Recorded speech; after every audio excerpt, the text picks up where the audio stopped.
Olá, queridos amigos e amigas do Estudo Espírita. Bem-vindos ao nosso encontro sobre a Revista Espírita de fevereiro de 1859. Este material foi feito com muito carinho, viu? Para ajudar no estudo e, claro, na preparação para o quiz. Hoje a gente vai conversar sobre um assunto super importante para a segurança e seriedade do trabalho mediúnico: os escolhos dos médiuns. Basicamente, são os riscos, as armadilhas que podem aparecer quando a mediunidade não é levada com discernimento, humildade e, acima de tudo, caridade. É isso aí. E o nosso objetivo aqui é orientar com carinho, sabe? Nada de julgamento ou de apontar o dedo. A ideia é a gente se explorar junto os princípios de discernimento, humildade e caridade, que o Kardec nos mostra como verdadeiras proteções para esse trabalho tão sagrado. E fiquem ligados, porque este papo ajuda diretamente a entender os conceitos por quiz.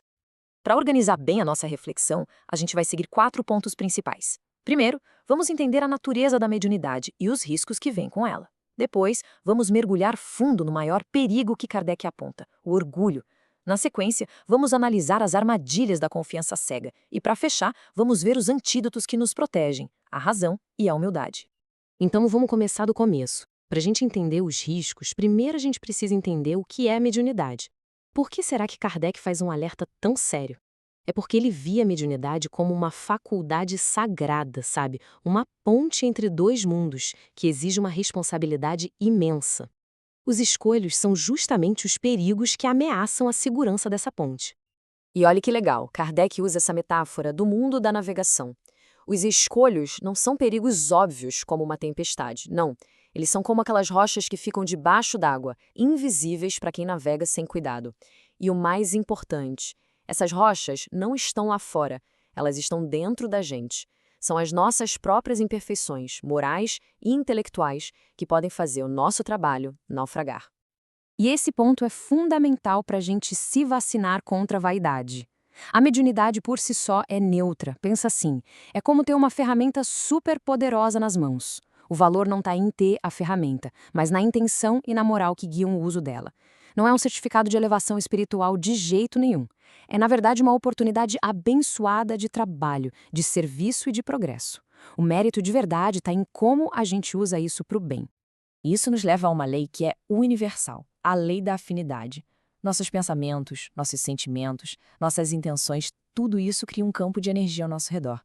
Se a gente cultiva a seriedade, humildade, vontade de aprender, a gente atrai espíritos com essas mesmas qualidades. Agora, se por outro lado a gente se entrega à leviandade ou ao orgulho, a gente abre a porta para companhias espirituais que pensam do mesmo jeito. Como está escrito na Revista Espírita de fevereiro de 1859, as qualidades que atraem de preferência os bons espíritos são a bondade, a benevolência, a simplicidade de coração, o amor ao próximo, o desprendimento das coisas materiais. Encerrando o trecho citado, podemos refletir que, no fim das contas, somos nós que escolhemos nossas companhias espirituais a cada momento. Pois é, se a sintonia é a chave de tudo, Kardec nos alerta sobre qual é a principal interferência nesse sinal. Qual é a disposição moral mais perigosa que um médium pode ter e que atrai os espíritos enganadores como se fosse um imã? E o alerta central do Kardec no texto é exatamente este: de todas as disposições morais, a que dá mais presa aos espíritos imperfeitos é o orgulho. Mas por que ele é tão perigoso assim? Porque o orgulho é como um véu que impede a gente de se enxergar de verdade. Ele nos deixa cegos para as nossas próprias fraquezas, nos faz acreditar que somos a prova de erro, e aí, nesse ponto, a gente vira o alvo perfeito para a mistificação. E o orgulho é sutil, viu? Ele nem sempre aparece como uma arrogância toda escancarada. Muitas vezes, ele se disfarça de uma falsa autoconfiança. A pessoa começa a se achar indispensável para o grupo, a rejeitar qualquer conselho amigo como se fosse um ataque pessoal, começa a aceitar comunicações de espíritos com nomes famosos sem analisar nada, só porque aquilo alimenta o ego. É aí que o perigo se instala, porque a pessoa se isola e fica totalmente vulnerável. Essa é uma pergunta excelente para a gente fazer para si mesmo. Onde termina a autoconfiança que é saudável e onde começa a vaidade que nos adoece? Eu acho que a autoconfiança vem do estudo, da segurança nos princípios da doutrina e da humildade de saber que somos só instrumentos. Concordo plenamente. Já a vaidade, por outro lado, ela busca o aplauso, ela se alimenta do elogio e se ofende com qualquer crítica. Ela está centrada no ego, não no serviço ao bem. É uma pergunta importante para a gente refletir sempre. Eu busco a verdade ou busco o destaque? E aqui a gente vê uma consequência direta do orgulho. Uma coisa leva a outra, né? Uma vez que o orgulho cria raiz, ele adoece a nossa capacidade de julgar. O médium orgulhoso para de questionar, para de analisar e mergulha de cabeça nas armadilhas da confiança cega. Ele fica fascinado, ou seja, iludido por uma ideia falsa que ele já não consegue mais perceber. Olha, o contraste aqui é muito claro e serve como um guia seguro para a gente. De um lado, tem o caminho da prudência, pesar as mensagens com a lógica, aceitar que sejam examinadas, buscar a coerência moral. Os bons espíritos sempre incentivam o uso da razão, porque a verdade não tem medo de análise. Do outro lado, tem o perigo de aceitar tudo sem questionar, só porque se impressionou com grandes promessas ou pela vaidade de se comunicar com supostos grandes nomes. E isso ilustra perfeitamente a tática dos espíritos enganadores. Como está escrito na Revista Espírita de fevereiro de 1859, os maus espíritos temem o exame. Eles dizem: aceitai nossas palavras e não as julgueis. Encerrando o trecho citado, fica muito claro, né? Eles exigem fé cega porque as ideias deles não aguentam a luz da razão. É a razão que desmascara tudo. Bem, diante de tantos riscos, a gente poderia até ficar um pouco desanimado. Mas a beleza da doutrina espírita é que, ao mesmo tempo que ela nos alerta para os perigos, ela nos oferece os antídotos, as ferramentas de segurança para a gente ter uma prática saudável e útil. Esses 4 passos formam um verdadeiro sistema de proteção. Começa com o estudo constante, porque sem conhecer os princípios da doutrina, a gente não tem base para julgar nada. Passa pelo uso da razão, analisando tudo, não aceitando nada de olhos fechados. Isso nos leva à prática da humildade, reconhecendo nossas próprias imperfeições e a chance de estarmos errados. E, finalmente, se completa com o apoio do grupo fraterno, porque ninguém está seguro sozinho. O retorno sincero e objetivo de companheiros sérios é um amparo que não tem preço. E essa tabela aqui nos dá critérios muito práticos para a gente poder discernir, é uma ferramenta vital para o nosso estudo. Reparem só na diferença.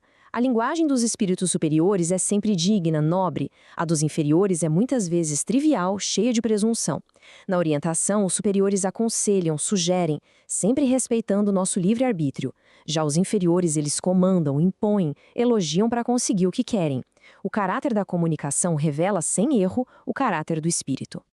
E essa é uma lição de profunda humildade e esperança. O objetivo não é ter medo de errar, mas aprender com os erros. Uma comunicação equivocada não é necessariamente um sinal de que a pessoa não é digna. Na verdade, é um convite ao nosso aprimoramento moral. É como um espelho que reflete as imperfeições que a gente ainda precisa trabalhar dentro de nós. Cada desafio, quando a gente encara com humildade, nos fortalece. Bom, pessoal, chegando ao final da nossa conversa, a gente pode resumir os ensinamentos do Kardec nestes pontos principais, que também são a base para o nosso quiz. Primeiro, escolhos são os perigos morais na mediunidade. Segundo, o principal deles é o nosso próprio orgulho. Terceiro, esse orgulho leva à confiança cega e nos deixa vulneráveis. E quarto, a proteção de verdade vem da união da humildade, do estudo e do uso constante da razão. Se fosse para a gente guardar uma única frase de todo esse estudo, que seja esta, porque ela é a chave para uma prática mediúnica segura e, mais importante, para nossa própria reforma íntima. O maior risco é o orgulho, a maior proteção é a humildade unida ao estudo. E a gente encerra com essa reflexão para guardar no coração. No final das contas, o sinal mais verdadeiro de um bom caminho não é sempre o bem que ele produz? Que este nosso estudo inspire a todos, médiuns ou não, a abordar a vida e a espiritualidade com mais responsabilidade, serenidade e amor. Lembrando sempre que o resultado de qualquer trabalho justo em qualquer área da vida deve ser a paz, a união fraterna e o bem comum. Muita paz a todos!